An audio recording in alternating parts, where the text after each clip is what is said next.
Hello everyone, magandang tanghali po sa inyong lahat.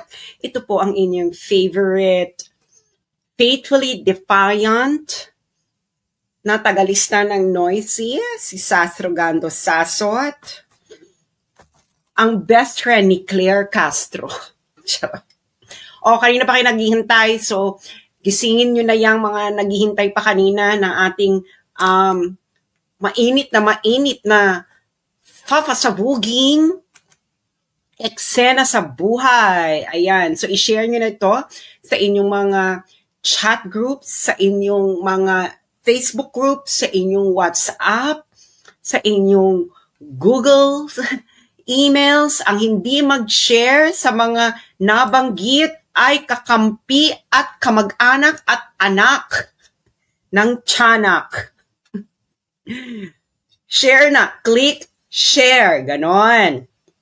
Para mas marami po ang makaintindi ng mga nangyayari sa Pilipinas ngayon dahil hindi lang po sapat na tayo ay dilat, dapat din po tayo ay mulat. Repeat after me. Pakisulat sa comment section. Hindi sapat ang maging dilat, dapat tayo ay maging mulat. Once again, hindi sapat ang maging dilat, dapat tayo ay maging mulat. Okay, all together now. Hindi sapat ang maging dilat, dapat tayo ay maging mulat. Ganon. Okay, so eto na. Eto na ang eksena ng kabuhayan. Siyempre, no, alam niyo naman, ang idol natin ay ang ating Pangulo. Kakatanim pa lang, buti na harvest ka agad. So, click share. Nako, yung mga kakilala nyo na kanina pa nag-aantay dahil kakatapos ko lang pong kumain dahil hindi pa po kumakain since 1982. So, pagpasensyahan nyo na, pero ito po ay bongga-bongga, super bongga. At para malaman ninyo ang mga kaganapan sa ating kabuhayan. So, paki-share, click share, and yung mga hindi pa kumakain dyan, kumain muna kayo. Pwede nyo rin itong pakinggan habang kumakain kayo. Mas maganda habang kumakain kayo with your group of friends para malaman nila kung ano ang nangyayari at ginagawa ng ating mga kalaban. Dahil ang ating mga kalaban ay sobra ng desperado na patahimikin ang kanilang hindi mapantayan na boses sa social media. Ayan. So, bibigyan ko lang kayo ng update, no? Kasi yung iba sa inyo excited na makross na natin ang half a billion views. So, ngayon, ang ating 90-day metric, ayan na. Ewan ko makikita nyo ba yan? Nakikita nyo ba yan? Or, hindi makita. Ayan. Ang ating 90-day metric ay 432,000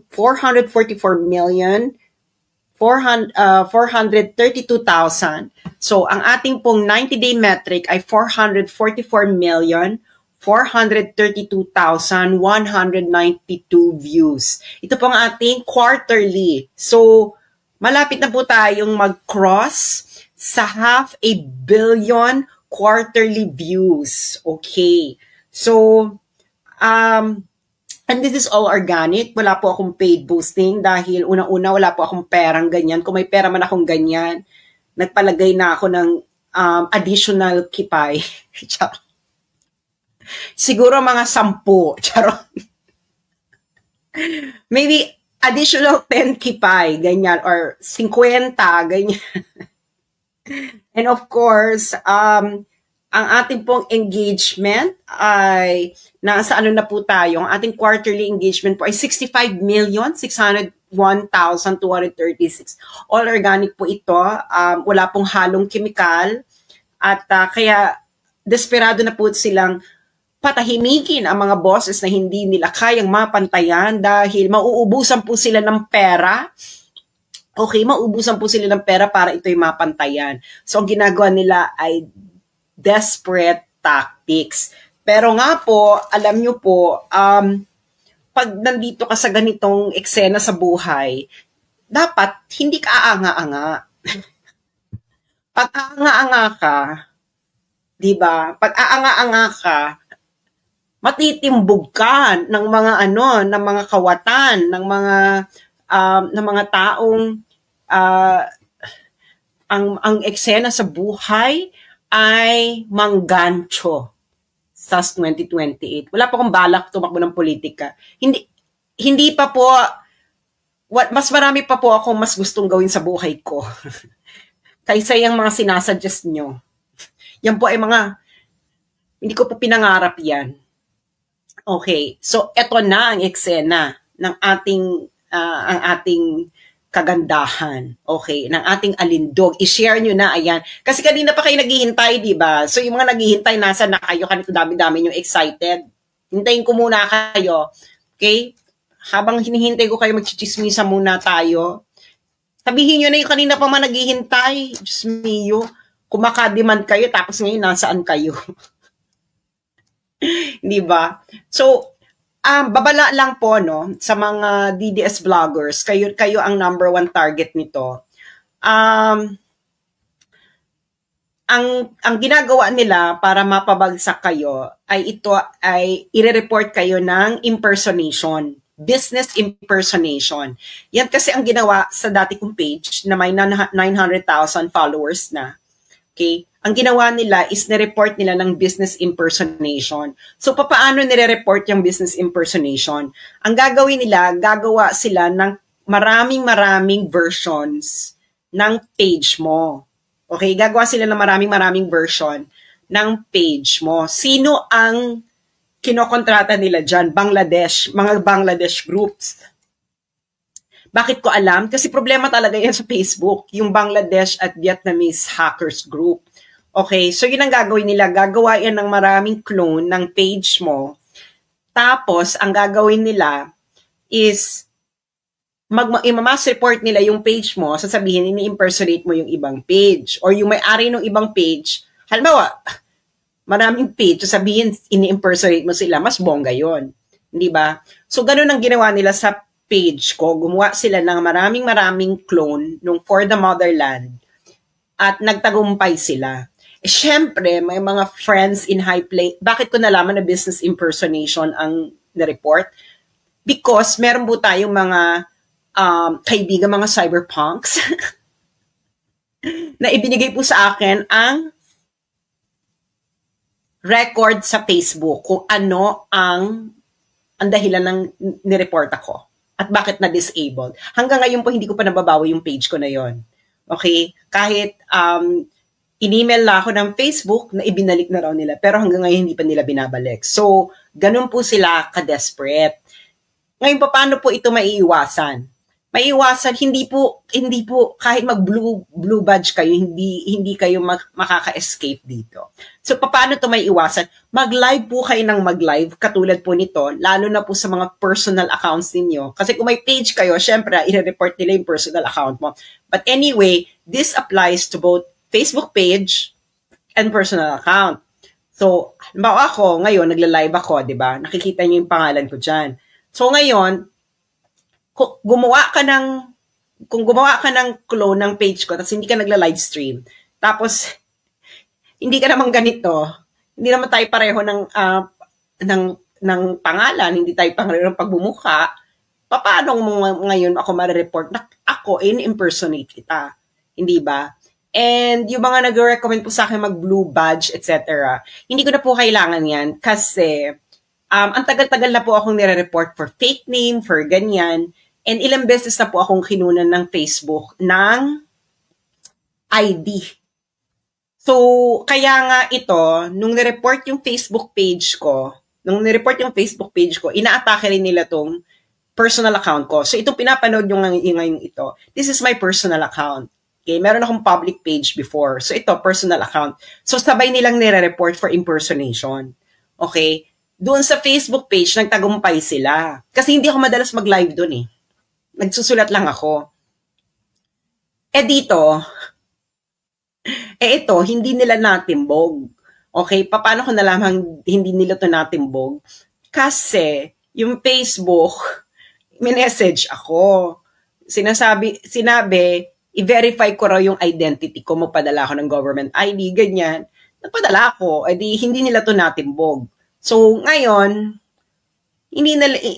ang gusto nilang gawin din sa page ko, sa Facebook account ko, profile account ko, gusto nilang, a very desperate attempts, no? But ang gusto talaga nilang gawin is to physically eliminate me. Kasi habang ako ay may alindog at nakikita at naglalakad at may boses, may kamay, may nasa tamang pag-iisip, merong bunganga, hindi nila ako mapatahimik. Alam nila yan, hindi nila ako mapatahimik. So, ang gusto nilang gawin ay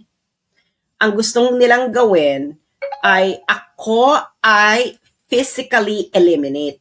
Siyempre, ang gusto nilang gawin is pauwi na ako sa Pilipinas. Kasi paano mo na nga naman ako ma-physically eliminate kung wala ako sa Philippines? Ganyan ang galawan po sa Pilipinas. Okay? Ganyan ang galawan sa Pilipinas. Alam nyo na yan, hindi ba? Pag ang kalaban sa politika hindi mapatahimik, they will physically eliminate. Halimbawa, ngayon 2025, hindi ba may mga tumatakbo, malakas ang kalaban. So anong ginagawa nung iba? Pinapakulong nila yung kalaban nila para hindi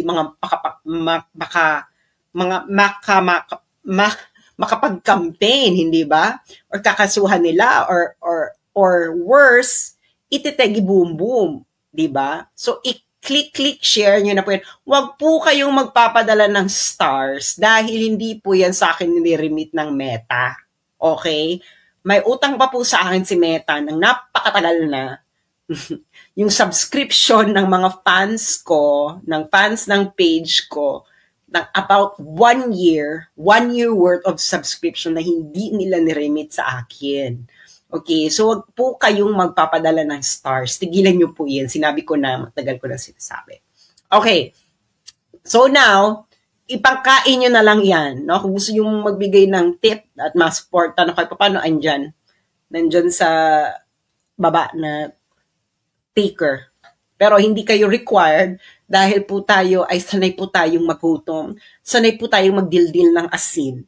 Pero ang ating po mga kalaban, hindi po ito sanay magdildil ng asin. Kaya po sila ay ating huhubaran para malaman ito ng taong bayan. Okay, may mga magulang dito, no? Pakinggan nyo ito at maybe kung makita nyo may sustansya akong sinasabi, ipapanood nyo ito sa inyong mga anak, lalo na dun sa mga mahilig maging woke, nang makaramdaman sila ng sampal ng katotohanan.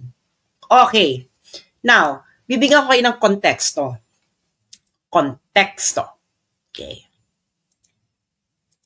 Okay, eto. So, naalala nyo. Okay, yung NBI, remember, so this is March 25, 2025. So, class, meron tayong pop quiz, no? So, kumuha kayo ngayon ng 1/4 sheet of paper or kahit anong scratch paper. Kahit yung toilet paper, dyan ngayon na nasa banyo kayo. Okay? Kuha ngayon kayo ng pen and paper. Kahit ano, kasi may pop quiz tayo. Hindi po pwede yan. Ang mag-fail sa pop quiz, magiging Jodic. Okay, meron na bang pen and paper ang lahat? Pen and paper, okay. Pen and paper, meron na. Pen and paper. 1/4 po na crosswise. Meron na, pen and paper, okay. So, okay, tandaan ng date ha, March 25, 2025. Again, class, anong date? Ilista niyo yung date, March 25, 2025. Okay. Now, sabi ng NBI, perhaps Interpol to go after fake news peddlers. Siyempre, yung fake news peddlers, yun ang makabagong red tagging. Ang tawag niyan, fake news tagging. Hindi ba? Fake news tagging. So, Ngayon, ang sabi niya dito ng ating NBI director, actually ginagalang ko tong NBI director na to, no? Dahil nagkatagbo na kami ito sa ibang klaseng buhay. So ngayon, ang sabi dito ng NBI, anong sabi ng NBI? We respect freedom of speech and expression. But when the line is crossed, when it becomes libel or inciting to sedition, we have to act. Ganyan, sabi ng NBI, ekse-eksena. So ngayon, ano nangyari nung pagkasabi niya nito? Hindi ba si Shelo Magno nag-file ng libel case laban sa akin na yung base niya ng libel case ay isang satirical post, parody, lampooning. Di ba? May mga bago na naman kayong mga vocabulary. Okay, class? I will spell lampooning. Lampooning. L-A-M-P-O-O-N-I-N-G. Lampooning. Okay, class. Para kasi ginagawa kayong mga engot. Okay? Kasi kami nung 90s, alam namin itong mga terms na to. Lampooning. Ayan. Alam nyo na ibig sabihin ng lampooning. Okay. So, yung post na to, yun, ay lampooning her. Okay? Of course, bahala na siya sa buhay niya kung paano niya ipapanalo yan at kung paano niya ako. Pero ako, yung mga nagsasabi sa akin na nag-a-advise, ganyan. Actually, may mga nag-o-offer ng help mula sa Pilipinas. Ang sabi ko, ganito ang pagkaprangka ko ha. Ganito ang pagkaprangka ko. Ayoko magkaroon ng utang na loob. Ang taray, di ba? Ayoko magkaroon ng utang na loob. Pag oras ko na, oras ko na. Ganon. Ganon dapat ang eksena sa buhay. Pag oras mo na. Di ba? My God, nagawa ko na lahat ng gustong gawin ko sa buhay ko, no? May extra pa. Di ba? Ano naman ngayon? Diyos mio. Ngayon, yun ang sabi ko, ayoko magkaroon ng utang na loob. I know how to fight this. I know how to fight this alone. Okay? I know how to fight this alone. And, tahimik lang ako. Tahimik lang ako kung anong ginagawa ko. Pero, kaya ko tong ilaban hanggang sa dulo ng walang hanggan. Hindi ko kailangan ng help kahit kanino. I will defend myself in any way possible. Pero yun nga lang, bahala kayo. Diba? Habulin nyo ko, pero always remember, anything that you say and do right now will be used against you. Ganun lang kasimple yun. Kung paano, bakit ko sasabihin? Matalino kayo, di ba? Anyway, so ayan na. So yan ang sinabi niya, di ba? Kasi nga, nasa ibang bansa daw yung mga fake news peddler, ganyan. Syempre, yung mga tinatarget nila yung sa ibang bansa, yung mga malalaking vlogger, fake news tagging, di ba? Ganyan ang ginagawa nila, fake news tagging, fake news peddler tagging, etc.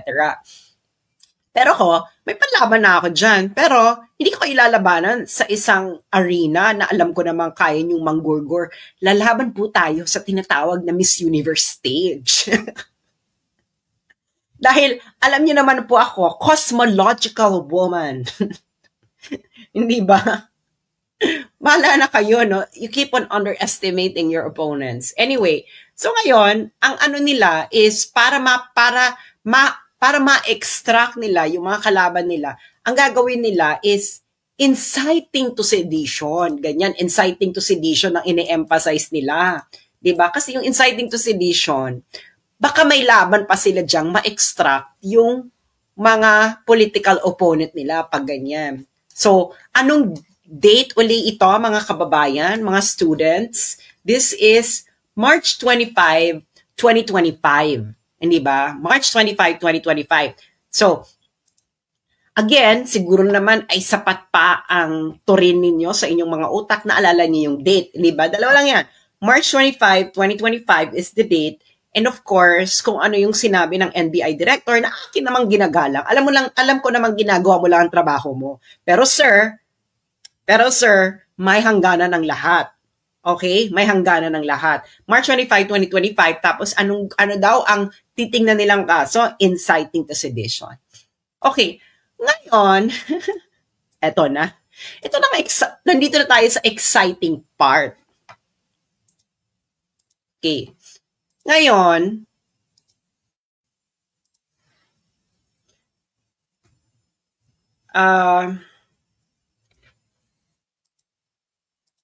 Ngayon, noong March 26, noong March 26, 2025. March 26, 2025. Diba? Paano ko ba ito papalakihin na? Okay. Noong March 26, 2025. So, a day after, nakatanggap ako ng email sa isang anonymous person. Ang pangalan pa, Andres Bonifacio 13 at protonmail.com. Actually, na-flag pa to na possible phishing. Ngayon, ginawa ko ng legitimate para hindi siya mabura ng protonmail. Okay? So ngayon, Andres Bonifacio 13, March 26, 2025. Can you imagine, a day after na merong kuning-kuning. Pwede naman coincidence lang to, di ba? Mga kababayan. So, ipagpalagay na lang natin na ito ay isang coincidence lang. Hindi ba? Sabihin na lang natin na isa siyang coincidence. Hindi ba? Coincidence lang po ito, ha? Yan ang sinasabi ko, coincidental. Charot. Ngayon, ito pa, may ganyan. Hello, Miss Sas, ganyan pa ang message. We are forwarding this message in behalf of all the uniformed personnel, katipunan ng pulisya.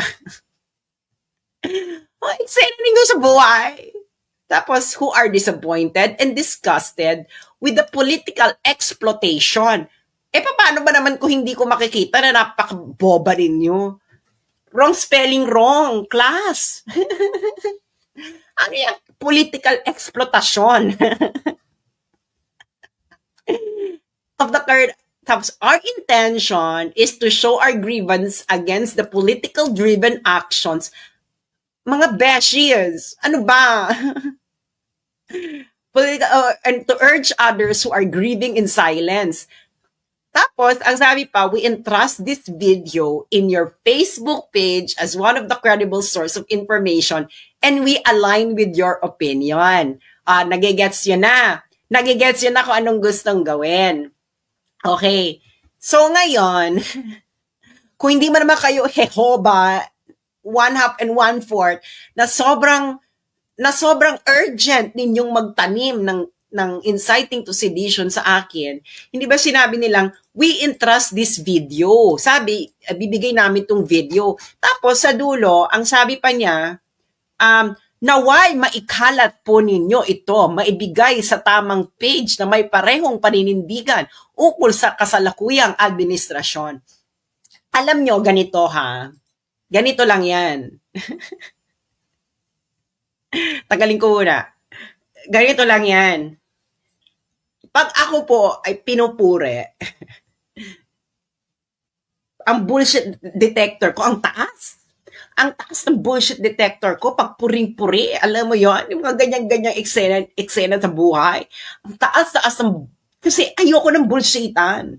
Mas gusto ko yung bardagulan, gusto ko yung raw, ganyan. Ayoko yung unang pasakali is, I admire you, ganyan.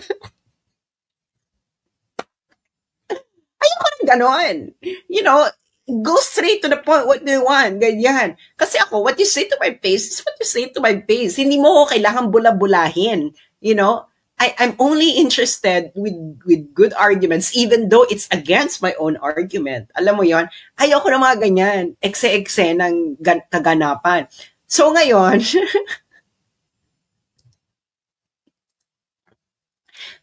itutuloy na natin. Okay. So ngayon, ito ang nakakaloka. Di ba sinabi, we entrust this video, kuning-kuning.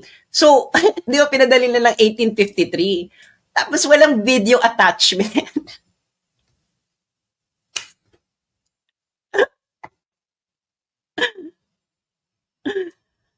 Nagigets ninyo? So, yung email na yon, sinasabi, ito ang video, Emerald. Nakalimutan i-attach yung video. Alam mo yun? Nakalimutan nilang i-attach yung video. Siguro sa sobrang pagmamadali, na excited na, siguro excited sila na, naku si Aklan, ako, eto na, tama-tama yung mga pinagsasabi natin, pinupuri natin siya, sinasabi natin, tayo yung mga pulis, ganyan. Tapos sinasabi natin na naka-align tayo sa kanila, ganyan, emirate. Pak! Na-send. Nakalimutan yung video. Masyado kasi excited. Huwag kayo masyadong excited kasi. So, nakalimutan nilang i-attach yung video. Kailan nila pinadala yung video? Siguro nag-wonder sila, no? Kasi, siguro nag-wonder kasi sila kasi wala akong pinopost. So, anong nangyari? Ito, in-archive ko na to. Ito, napascan ko na to sa aking, super triple scan ko na to sa aking mga cyberpunk friends. So, wala siyang malicious emerald. So, di ba, 1843. Dahil sa sobrang kahihaba nila, sa sobrang pagmamadali nila, nakalimutan na yung video. So, inattach niya yung, ngayon, naging yung video, sinend ng after 1 hour.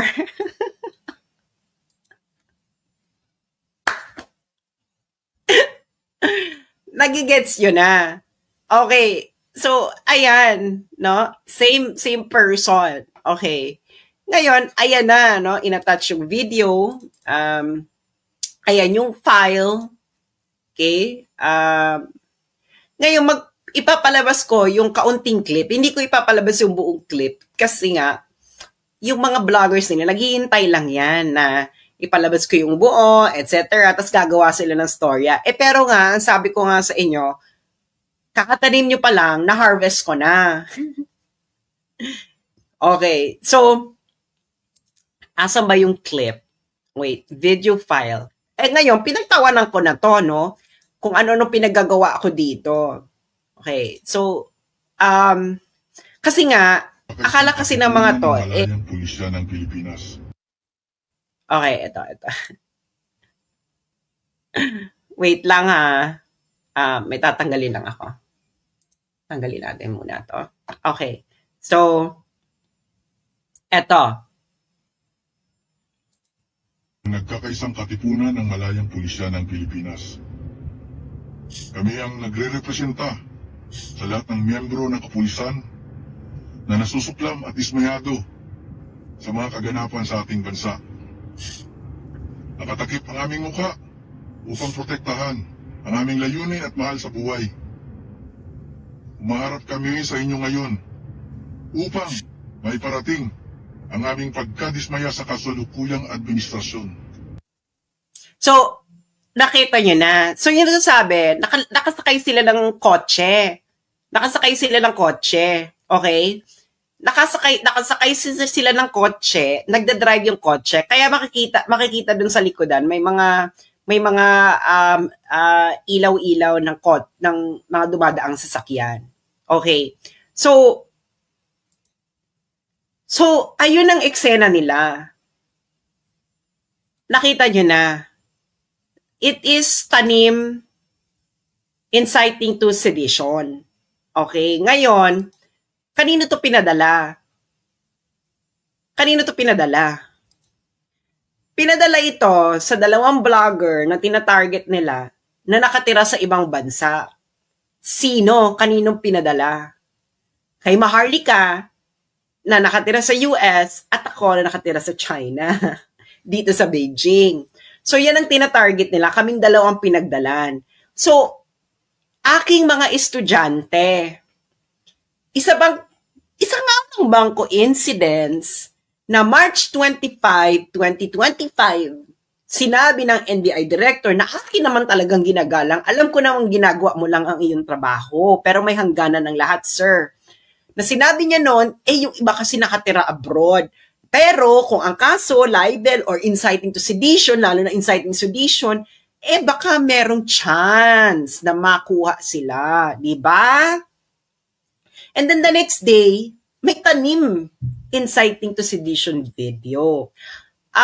Siyempre, ang ginamit nila proton mail, no? Kasi yung proton mail po, yun ang ginagamit kong proton mail. Mahirap kasing makuha yung IP address nung mahirap kasing makuha yung IP address nung email kasi kailangan mo mag-request sa Switzerland. Sa Switzerland kasi nakabase ang ProtonMail at matindi yung privacy law doon. So ngayon, sila, syempre natimbog na natin. So ngayon, hanap na uli kayo ng ibang paraan na kunwari inciting to sedition, etc. Kasi yun ang gusto nilang gawin, inciting to sedition. Pero nga, ang masasabi ko lang is, ang masasabi ko lang sa inyo, yung mga tumatarget sa amin ni Maharlika, anything that you say or do will be used against you. Diba? Para ngayon tayo si Torre, anything that you say or do will be used against you. Because may pattern. There is a pattern already. And then there are already state-level decisions demonstrating what kind of government we already have in the Philippines. At iba't ibang bansa ang merong ganitong findings.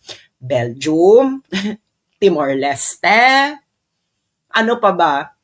US, soon Netherlands. Kaya nga, anything that you say or do at this point will be used against you. So, ayun ang eksena sa buhay. Ngayon, ano bang ginagawa nila? Papalawakin na natin ang story ng buhay. Okay. Ano bang ginagawa nila? Meron po kasi itong, kaya nga dito sa title natin, Ukraine Parallel. Okay? So, naalala niyo yung ginagawa nila na tinatag nila yung mga bloggers na pro-China, ganyan, tapos inciting to sedition, may ganito, may eksena. Pero ang ginagawa nila, pinagtatakpan talaga nila yung mga exposés ng mga bloggers, lalong-lalo na sa corruption. And this is where it's going to be more exciting. Okay, kasi nga, meron na itong parallel sa Ukraine. Okay, papakita ko sa inyo. So, halimbawa, itong Ukrainian blogger na to, si Anatoly Shary, hinahunting to ng Ukraine. Hinahunting siya ng Ukraine. Kinasuhan ng high treason, ganyan. Tapos, ang accusation sa kanya, accused of peddling Kremlin propaganda. O diba? Ganun na ganon ang strategy ng inyong mga kuyakoy dyan sa Pilipinas. So si Anatoly Shary yung tinatarget nila. Bakit si Anatoly Shary? Okay. Si Anatoly Shary, papakita ko lang sa inyo. Anatoly Shary. Ewan ko kung tama ang aking pronunciation. Si Anatoly Shary, okay?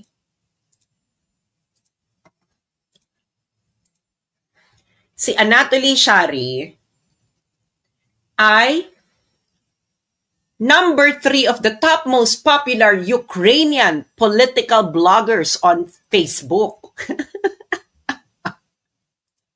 Okay, number 3 of the top most popular Ukrainian political bloggers on Facebook. Oh, alam niyo na, hindi ba? Nakikita niyo na yung eksena sa buhay. So ngayon, anong ginawa ni Anatoly Shary? Ngayon, kasi si Anatoly Shary, against siya sa foreign policy ng Ukrainian government. Against siya dun sa pro-West leaning ng Ukrainian government. So ngayon, dahil against siya doon, tinawag siyang propagandist ng Russia.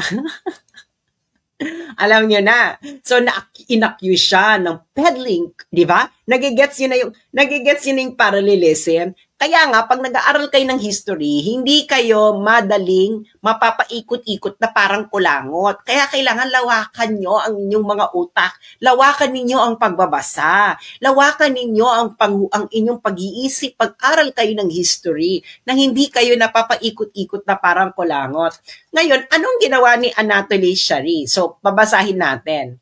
A Ukrainian blogger and politician accused of high treason by Kiev is the capital of Ukraine, has been detained in Spain.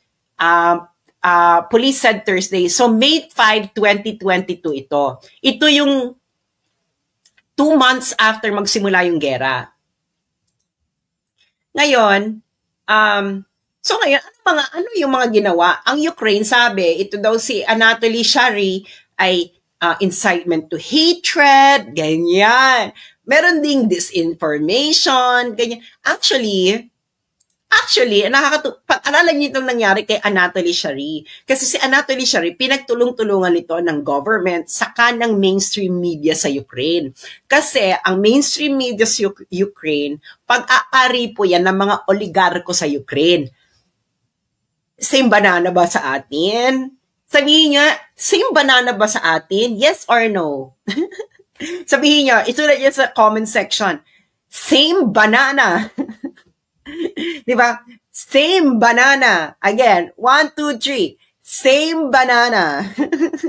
Kung same banana, nag-gets yun na. So, pinagtulungan siya ng Ukrainian government at ng mainstream media sa Ukraine. Yung mainstream media sa Ukraine, pag-aari ito ng mga oligarko. Hashtag same banana. Banana Republic. Okay, tuloy na natin. Ngayon, ang nangyari, so hinahunting siya.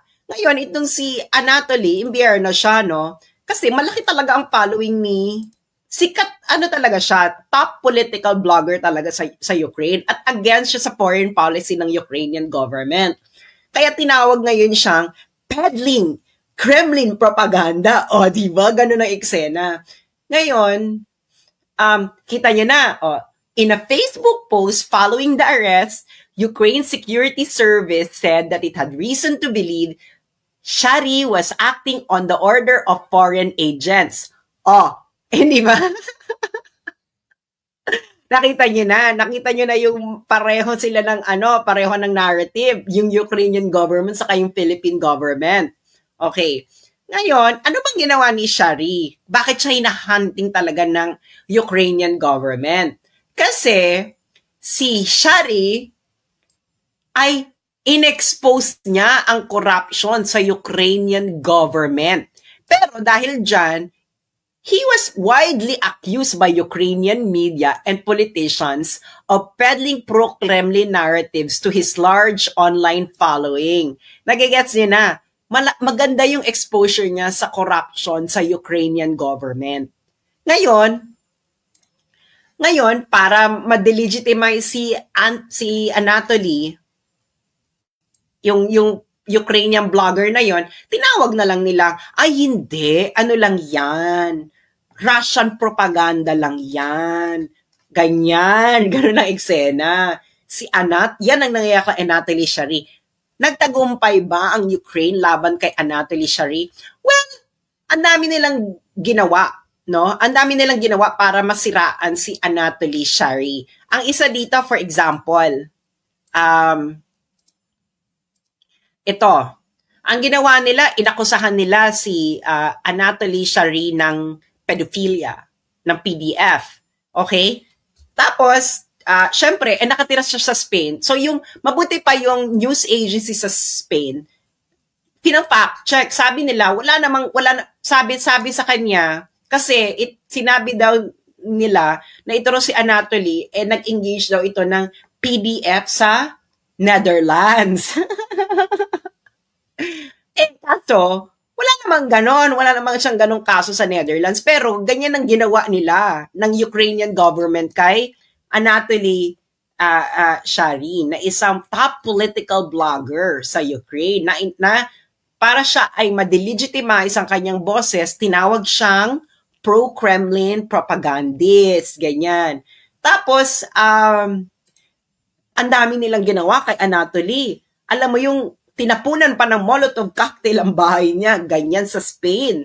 Ganyan sila kadesperado. Kasi nga, sikat si Anatoly Shary sa Ukraine. Binabasa siya ng maraming Ukrainian. Ngayon, dahil nga against siya sa foreign policy ng Ukrainian government at ini-expose niya ang corruption sa Ukrainian government, tinarget ngayon siya ng mga kawatan sa Ukraine. Para malaman ninyo, ang Ukraine po ay Pilipinas, ay same po ang level ng corruption. Same. Same. Hindi sila nagtagumpay kay Anatoly Shary. So, ang gusto ng Ukrainian government, i-extradite from Spain. Hindi pumayag ng Spain. Parang nasarado na yung kaso ni Anatoly Shary. So, safe si Anatoly sa Spain. Hindi nagtagumpay ang kagustuhan ng Ukraine. Pero, maraming pagbabanta sa buhay ni Anatoly kahit sa Spain. Like, nilulusob yung bahay niya, etc. sa Spain. Okay. Kasi nga open borders sa sa EU eh. Well, hindi kasama doon ng Ukraine, but of course, once you cross the border, doon ka na sa EU, sa Schengen area, you can freely move around. At maraming for hire sa EU Kaya nga sinasabi ko dito kay Maharlika at kay Roque, mag-ingat-ingat kayo diyan dahil marami diyang for hire. Hindi lang ito nababalita internationally, pero kung tumira ako ng Netherlands, marami diyang for hire. Gets you na? So ngayon, same, di ba? Same yung ginagawa. Pero nga, dahil hindi tayo magpapatahimik, ngayon, sino ngayon ang umuusig? Di ba? Yung House of Representatives. Sila talaga yung pursigidong umuusig at nagtatagpa. Ito, mga pro-China, Emeru, Chava. Pero hindi tayo magpapatibog. Okay? Lalakasan pa natin ang ating boses at i-expose pa natin lalo ang kanilang kagahaman. Okay. Siyempre, dapat lahat may evidence ba? Evidence. Okay. So ngayon, papakita ko sa inyo kung gaano katakaw ang House of Representatives under sa pinsan ni Bongbong Marcos. Na ito ay kanyang tinetolerate. Baka pa nga ine-encourage. Hindi ba? Ngayon, yung mga protector of the people na makakakinig sa akin ngayon at nakikinig at sumusubaybay. Pagkatapos ninyong panoorin ang video na ito, gusto kong tingnan ninyo ang inyong mga anak sa mata at sabihin ninyo kung ang ine-expose ko ba ay tama or mali. Yung mga protector of the people. Yun lang, titingnan nyo lang yung mga anak ninyo sa mata at sabihin ninyo, nako, yung ini-expose ni Sas tungkol sa House of Representatives, ganito. Ganun lang pero kailangan ninyong mapakinggan. Dahil ito ay grabe itong kagahaman ng ito. Okay? Grabing kagahamanan.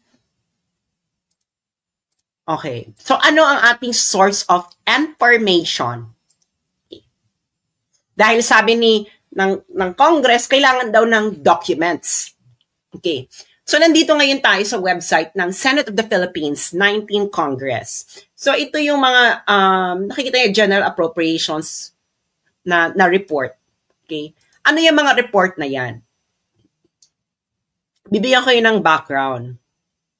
Ang mga report na yan ay yung kung ano yung napasang bill na sa House of Representatives tungkol sa budget the next year. So, halimbawa ito, General Appropriations for the year, fiscal year 2023. Ibig sabihin, ito na yung na-approve na sa lower house, sa House of Representatives. Ngayon, i-consider na siya pagbobotohan sa Senate. So, tingnan natin tong 2023. So, ayan, nakikita nyo na Committee Report number 10, General Appropriations FY 2023. So, na-file ng November 8, 2022. Okay, matters reported. Okay, so, bubuksan na natin yung file. Okay, so ito, makikita mo dito. So, as you can see, prepared and submitted by the Committee on Finance, November 8, 2022. So, the Committee on Finance to which was referred House Bill number 4488. So, nakikita nyo na dyan. So, ibig sabihin, ito yung nanggaling sa House, no? Ito yung napasa House Bill number 4488. Ibig sabihin, ito yung napasang budget sa House of Representatives for 2023. Okay? So, ngayon, pagbobotohan to ng Senado, kung may babaguhin ba sila, may dadagdagan, babawasan. Okay.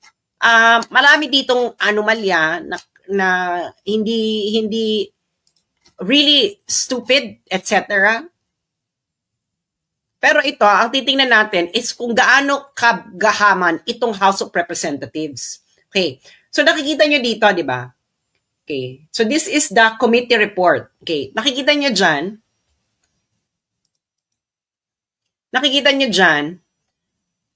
fiscal year 2023 General Appropriations Bill, House Bill number 4488. So nakikita nyo dyan, House of Representatives, ang pinasang budget ng House of Representatives ay 15 billion po yan kasi ang figures po is in thousand pesos. So imumultiply mo yan ng 1,000. Okay? So ito, this is 15.9 billion ang pinasa nila. 15.9 billion ang pinasa nila.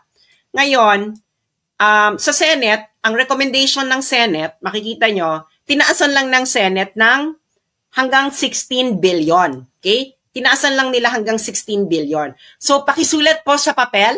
Okay? Pakisulat po to sa papel. Ang pinasa ng lower house, 2023 budget. Ang pinasa ng lower house ay 15.9 billion.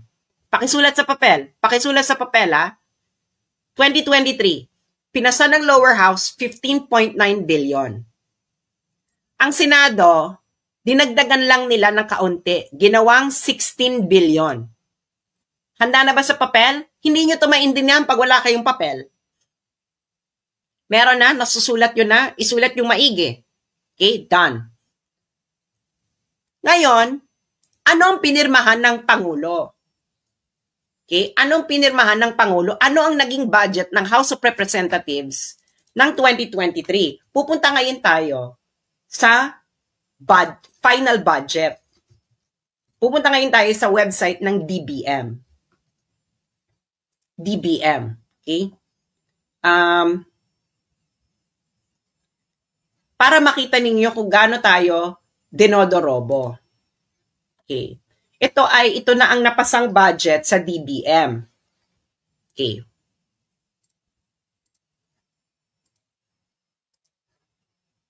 Ito na ngayon ang pinirmahan ni Bongbong na budget. Okay. So magkano yan?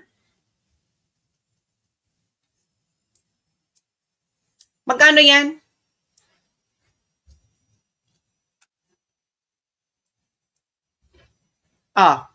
Naisulat nyo na. Naisulat nyo na. Ngayon, 15 billion ang pinasa ng lower house. 16 billion ang pinasa ng Senado, budget ng House of Representatives. Ang pinirmahan ng Presidente, 28 billion. 2023 lang po ito. Yung mga magagaling sa math, magkano ang itinaas ng budget nung final na? Ilang percent?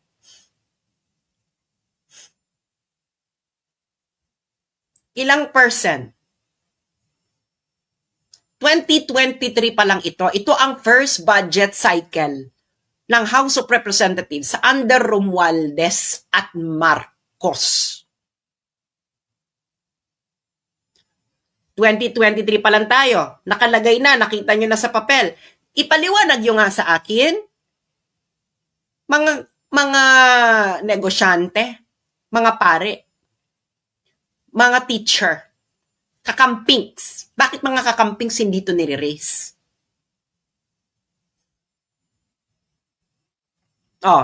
Yung mga magulang ditong may mga kakamping na anak, papanood nyo ito at itanong ninyo sa inyong mga anak bakit hindi ito issue. Nagets yun na. 2023, yan. Okay. Nailista nyo na para maipapaliwanag ninyo sa inyong mga kainuman, katrabaho, kaangkas, kataksi, ka-jeepney. Okay. Now, pupunta ngayon tayo sa 2024. Pupunta ngayon tayo sa 2024. Okay. Siyempre, dahil kailangan ng documents, babalik ulit tayo sa records ng Senado. Okay. So, eto, tapos na natin itong 2023. 2024 naman tayo. 2024. Okay, so ayan din, General Appropriations Act for 2024, filed on November 7, 2023. So, ida-download natin yung report. Okay, so makikita nyo dyan, ito ang committee report number 155. Ayan, regarding House Bill number 8980. Yung House Bill number 8980, ito yung budget na pinasa ng lower house. Okay, so, syempre, kailangan ipasa rin ng Senado. Okay, ngayon, pag nakita nyo dito, okay, so, ito ngayon ang budget na pinasan ang House of Representatives. Okay? Isulat nyo this is for 2024. Under House Bill number 8980. Ang pinasa is 16.1 billion. Pinasa ng lower house, 16.1 billion. Ngayon, yung Senado naman, dinagdagan lang yung budget nila ng napakaunti lang. Ilan lang yung dinagdag nila? 22 million. So, naging 16.192. Maliit lang yung dinagdag ng Senado. Nailista nyo na for 2024. Nailista nyo na. Ilista nyo yan para meron kayong maididiscuss sa inuman, kahapagkainan, etc. Okay. Nung pinirmahan na ni Bongbong Marcos ang budget, magkano na ngayon ang naging budget ng House of Representatives? Okay. Pupunta ngayon tayo sa DBM. Again. Diba? For 2024. Okay, 2024 budget. Okay. 2024 budget. Okay. Ito na ngayon ang pinirmahan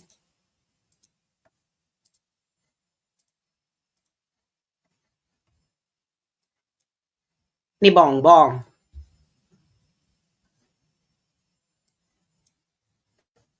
Ayan na. Gets yun na. Naging 28,692,977.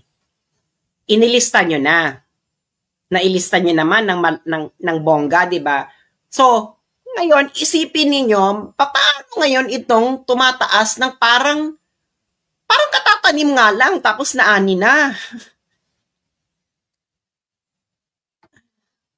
Okay. Nailista nyo na. Okay.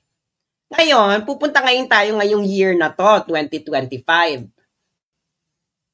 2025. Okay? Babalik ulit tayo sa record ng Senado. Kasi mas transparent itong Senado, no? Kahit papano. Mas madaling mag-navigate. So, ito ngayon tayo, ngayong year, 2025. Okay. So, General Appropriations Act, 2025, final siya ng November 5, 2024. Ito ngayon ang report. Okay. So, ayan, makikita nyo, ito ang document. Ayan, galing Senado, Committee Report number 335, ganyan, House Bill number 10800. So, pupunta ngayon tayo dito kung magkano yung pinasa ng House of Representatives na budget nila. Okay. So, eto. So, fiscal year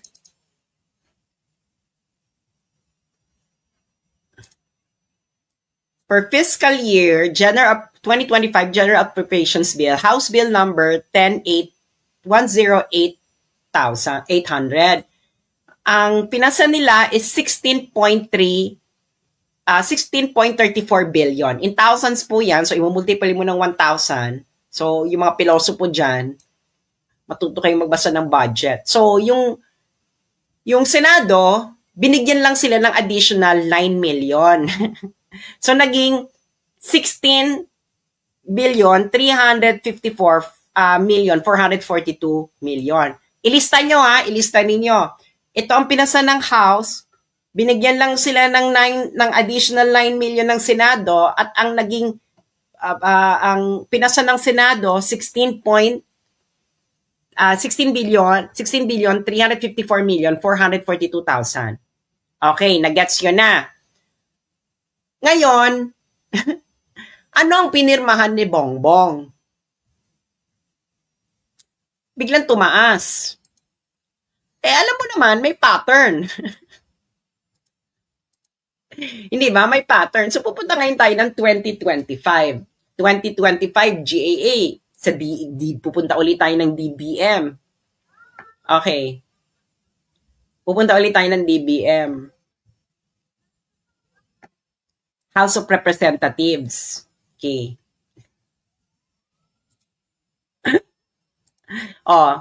Eto na ngayon ang pinirmahan ni Bongbong.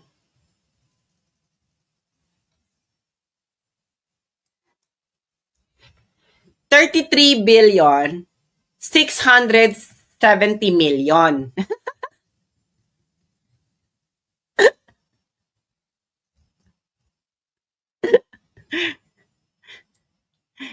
$33,670,000,000. Nailista nyo na ba sa papel? Kasi may pop quiz tayo, ha? May pop quiz tayo. Kailangan pag-uusap.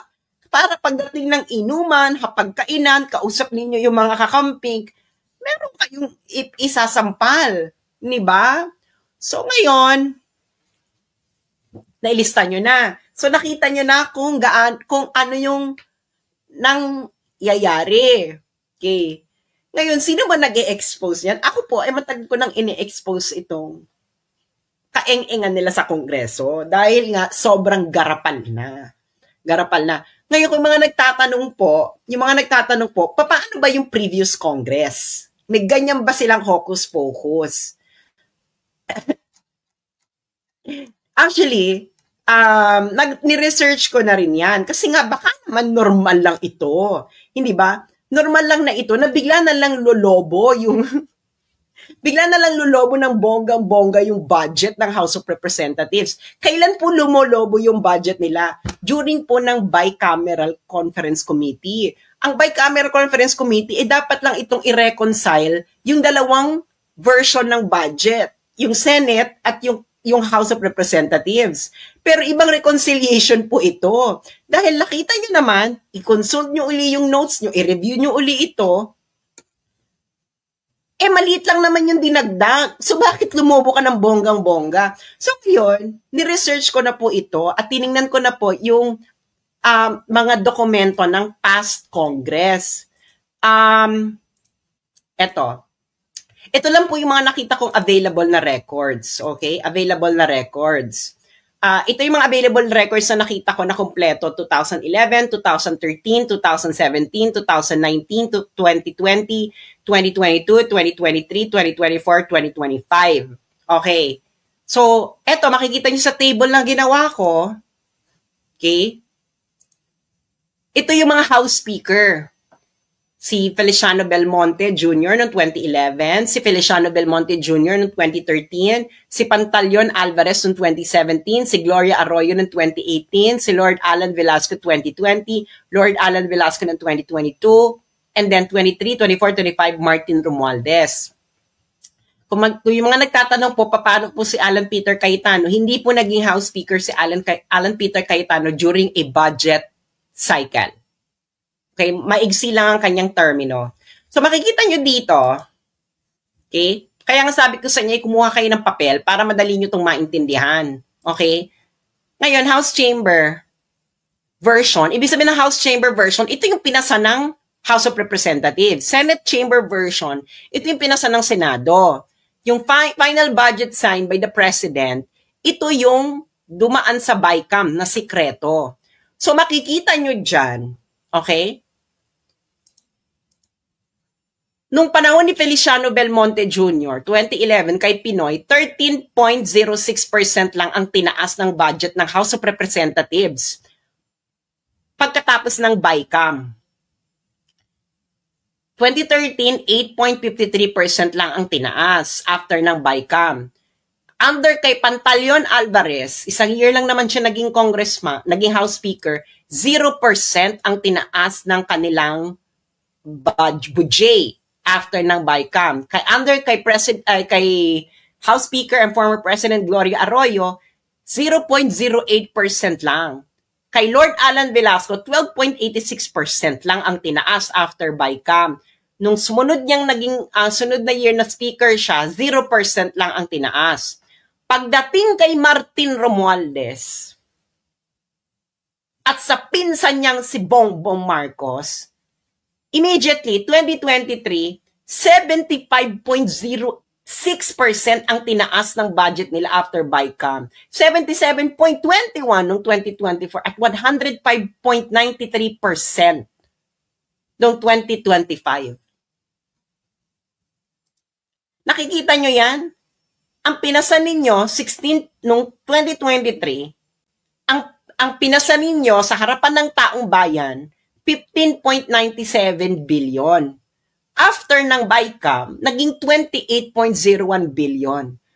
Noong 2024, 16.17 billion ang pinasa nila sa harapan ng taong bayan. Pagkatapos ng napaka-secret na BICAM, naging 28.69 billion.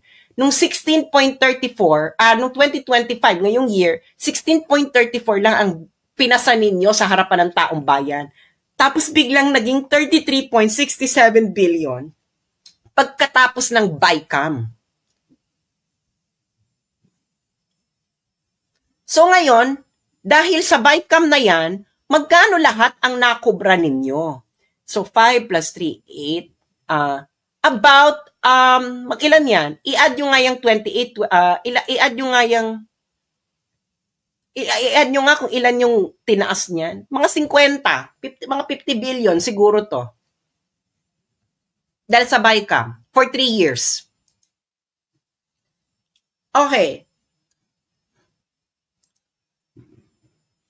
Ngayon, yung mga nakikinig sa akin dito, lalo na mga magulang, corruption ito, hindi. Corruption ito, hindi.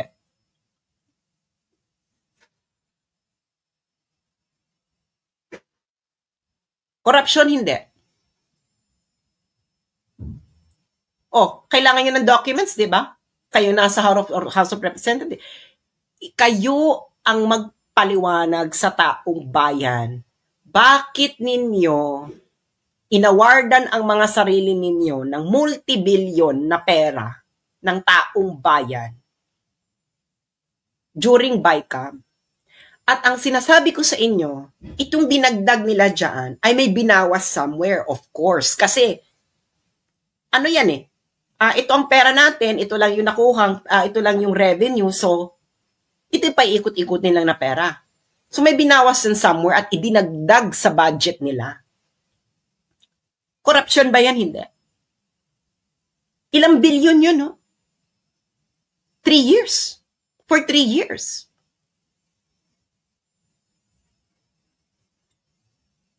Sabihin, panoorin nyo to uli at sabihin nyo to sa mga anak ninyo.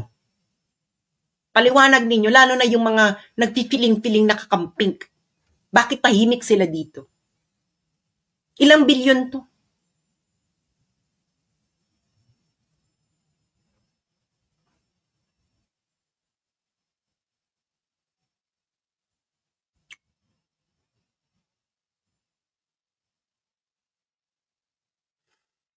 Diba, yung mga protector of the people. I-discuss nyo to sa mga anak ninyo. Private lang naman. Sabihin nyo sa mga anak ninyo kung tama ako mali na ito ay malawakang korupsyon na bonggang-bongga, super bongga na ikababaon na ng Pilipinas. And remember, itong perang ito, hindi ito inutang ha. Hindi ito inutang. Ito talaga yung tax. Kasi, yung unprogrammed fund, yun ang uutangin. O yung iba. Kasi ito, diretso na to sa kanila. Hindi rin utang. That is your taxes. Yun na yun. Yung utangin na lang nila yung mga pang-infra, ganyan. Pero yan, hindi yan utang. Kaya kailangan yung mangutang dahil napupunta sa bulsa nila. Can you imagine? Yung ipapasa ninyo sa harapan ng taong bayan, ganun, tapos pagdating ng BICAM, bilang lulobo, hindi lang lumobo. Daig pa nito ang 5-6.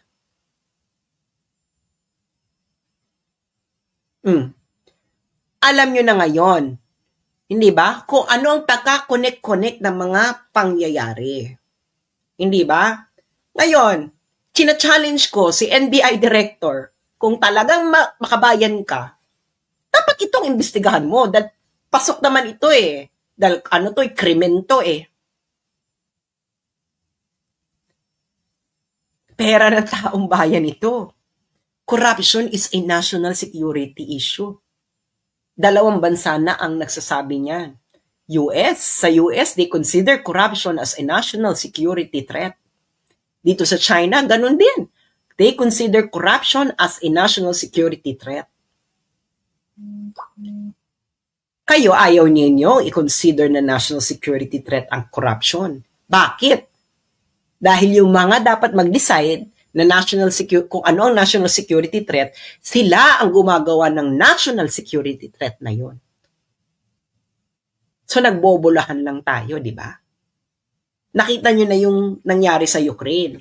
Yung blogger, dahil hindi siya aligned sa foreign policy ng Ukrainian government at ine-expose niya ang corruption ng Ukrainian government. Anong ginawa sa kanya? Yung Ukrainian blogger, class, ito ng pop quiz. Anong ginawa dun sa Ukrainian blogger na hindi aligned sa foreign policy ng Ukrainian government at the same time ine-expose niya ang corruption ng Ukrainian government? Anong ginawa sa kanya ng Ukrainian government? So, naiintindihan nyo na. Sana naiintindihan nyo yung mga nangyayari. Kasi, repeat after me. Iba ang dilat sa mulat. Again, iba ang mulat sa dilat. Mamili ka. Okay? Mamili ka, bayan. Maging mulat o maging dilat lang. Yan, ganyan din sa protector of the people. Dilat ka ba or mulat? Hindi ba? Hindi siya chinugi. Ito naman, at ako marami kayong marami kayong late. Late kasi kayo. Ito nga yung nangyari sa Ukrainian blogger. Okay? Ito yung Ukrainian blogger. Si Anatoly Shary. Inakusahan siya ng treason. Tinawag siyang peddling Kremlin propaganda. Pinagtulungan si Anatoly Shary pinagtulong-tulungan siya ng Ukrainian media and politician. Tinawag siyang peddling pro-Kremlin narratives to his large online following. Kasi sa Ukraine po, ang may-ari po ng mga media sa Ukraine ay mga oligarchs. Mga nagpopondo ng mga politician sa Ukraine. Okay? Kita mo, Shary, once known for his investigation into alleged corruption in Ukraine's government, has been widely accused by Ukrainian media and politicians of peddling pro-Kremlin narratives to his large online following. Kasi nga, against siya sa foreign policy ng gobyerno, ini-expose din niya yung corruption sa Ukrainian government. So, anong ginawa sa kanya ng oligarch-owned corporate media ng Ukraine at ng mga politicians? Same thing na ginagawa ngayon ng corporate media, oligarch-owned media sa Pilipinas at ng mga politicians na nagbibigay sila ng Andalusia. Huwag na tayo magbulahan. Ganun lang kasimple yon. Pero, ano dito, hindi natimbog ba ng Ukraine, ng Ukraine yung blogger na yan? Hindi. Bakit hindi? Kasi nga, malinaw na malinaw pa, sintamis ng wine, sintatag ng sunshine. Charot. Okay, ganun din ang ginawa. Ginamit din ng Interpol, ganyan, etc. Kaya sinasabi ko sa inyo, same. Ang Ukraine po at Pilipinas, pareho po to ng level ng corruption. Pareho siya ng level ng corruption. Pareho din po yung mga media niya ay oligarch-owned. Pareho din po yung mga media ay nalalagyan ng politiko. At yung mga politiko din, ganun din. Pag na-expose yung corruption nila, gagamitin nila yung mainstream media para yung mga independent na bloggers na hindi naka-attach sa mainstream media ay tawagin nilang fake news peddler. Ganun lang po ang katotohanan doon. Hindi ba? Yung sinabi ko ba ngayong information sa inyo ay ibinalita ba ito ng mainstream media? Yes or no? Yes or no? Yung binigay ko ba sa inyong information ngayon ay narinig ninyo at napanood sa mainstream media? Yes or no? No. Ilang bilyon yon, hindi ba? Ilang bilyon yon. Magtanong-tanong na kayo, bakit hindi ito gustong i-cover ng corporate media, ABS-CBN, GMA, News 5, Inquirer, Rappler? Why? Hindi ba isa itong iskandalo na bonggang-bongga, super bongga? Tahimik, hindi ba? Mga kakamping tahimik din. Bakit? Ilang bilyon to? Ding, ding, ding, ding, ding. We're not talking about 50 million. We're not talking about 100 million. We're not talking about 500 million. We are talking about 50 billion in 3 years. At kitang-kita yung paper trail. Hindi ba?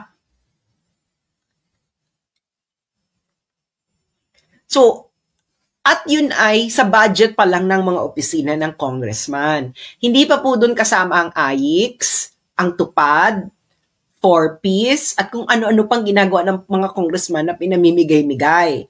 So, ang corruption po, in the past 3 years, ay hindi na po ito normal na corruption.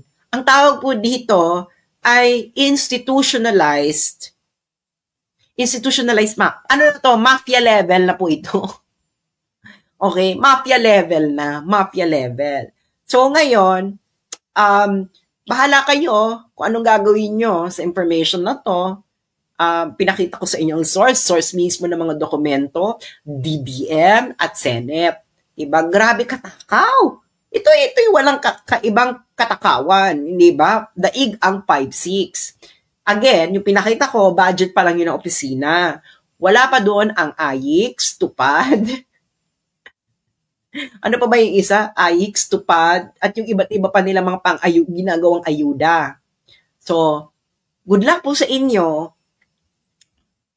Kung gusto nyo lang maging dilat, ayaw nyo din maging mulat, bahala kayo, nagtatrabaho kayo para ilagay sa bulsa ng mga iyan. At hindi lang ito normal na korupsyon, ha? Ito ay Diyos mio Santissima Trinidad. Busog na busog na busog na busog sa lusog. Ganon. You decide whether you're going to stay just dilat or you're going to be mulat. Hindi ba? Yun lamang po. Maraming salamat po sa inyo. At sana huwag nyo lang itong ituring entertainment dahil kinabukasan po ng mga anak nyo nakasalalay dito at ng susunod na henerasyon. Bahala kayo kung ayaw nyong gawin ang mga dapat ninyong gawin, ayaw nyong pag-usapan ito, kung ayaw nyong magising. Para na lamang kayong, parang feudal times na kayo ay nagtatrabaho, magbibigay kayo ng taxes para may pangpaligaya si Lord. yung mga landlord, which is what's going on. But if you still don't want to wake up to the reality, keep on dreaming, keep on being entertained, and maybe one day you'll wake up just like Ukraine. Thank you so much. And sana ay namnamin ninyo ang ating mga pinag-usapan dito because behind the jokes and the way I delivered it is a truth that must not be stopped being spoken. Maraming salamat po at magandang tanghali.